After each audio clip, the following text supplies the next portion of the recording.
and a joyride in an ambulance.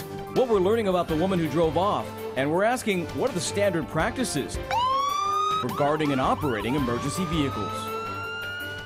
Another ambulance is stolen in Stockton. Paramedics say they left the ambulance running for the safety of the patient. Good evening. Thanks for joining us. I'm Tony Lopez. And I'm Christina Janes. It happened during the evening commute last night. And tonight, EMS experts say thefts of emergency vehicles are happening far too frequently. So can they be prevented? CBS 13's Lemor Abrams joins us live from the damaged ambulance where it's now out and about there. Lemor? Hey, Christina and Tony, take a look inside this ambulance. Paramedics say it looks just the way it did before it was stolen. They say the suspect didn't even make her way back here to steal any drug, but she did do a lot of damage out here. Come on over and take a look at those nasty dents. It got ugly until officers managed to bring her to a dramatic stop on the freeway. A woman in handcuffs on the freeway. The ambulance she's accused of stealing wrecked. Stockton police say 34-year-old Natasha Scott stole it from this tightly secured Stockton hospital. But witnesses say it took her seconds to jump in for a 10-minute joyride. Yeah, that was crazy. It was just after 6 Monday evening. Police say paramedics were off helping their patient. When they returned, their ambulance was gone. First responders say it happens too often. Ambulances, police cars, and fire trucks. There are almost monthly reports of thieves driving off in emergency vehicles.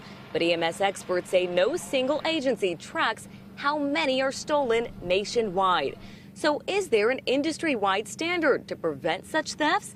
The simple answer is no, but the reason is much more methodical. The last thing you want to do is to create regulation or policy that is so limiting that your personnel can't use that good judgment as necessary. Rick Jones is an EMS analyst with the San Joaquin County Emergency Medical Agency.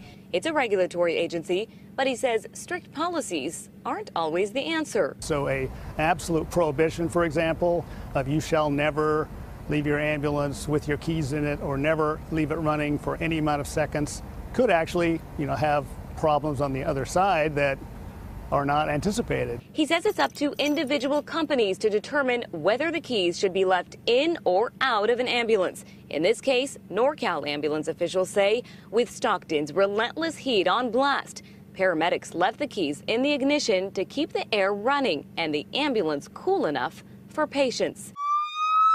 Safety over security? It's a judgment call, joyride or not.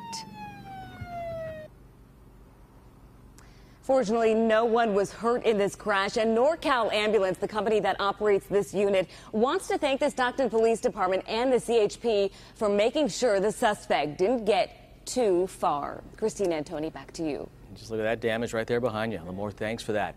It's not the first time this has happened locally. In October of 2016, a patient drove off in a Sacramento City Fire Department ambulance from Sutter Memorial Hospital, leading police on a chase. A map showed where they went.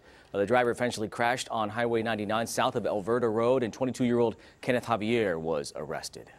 And a Rio Linda man and a Quincy woman are set for court after they allegedly stole a fire truck in Sacramento. Judges will determine if David Carcoletti is competent to stand trial on Thursday. The same day, Candace Scollard will be given a trial date. The two were accused of stealing the truck while firefighters fought a 12-acre grass fire in Rio Linda just last month.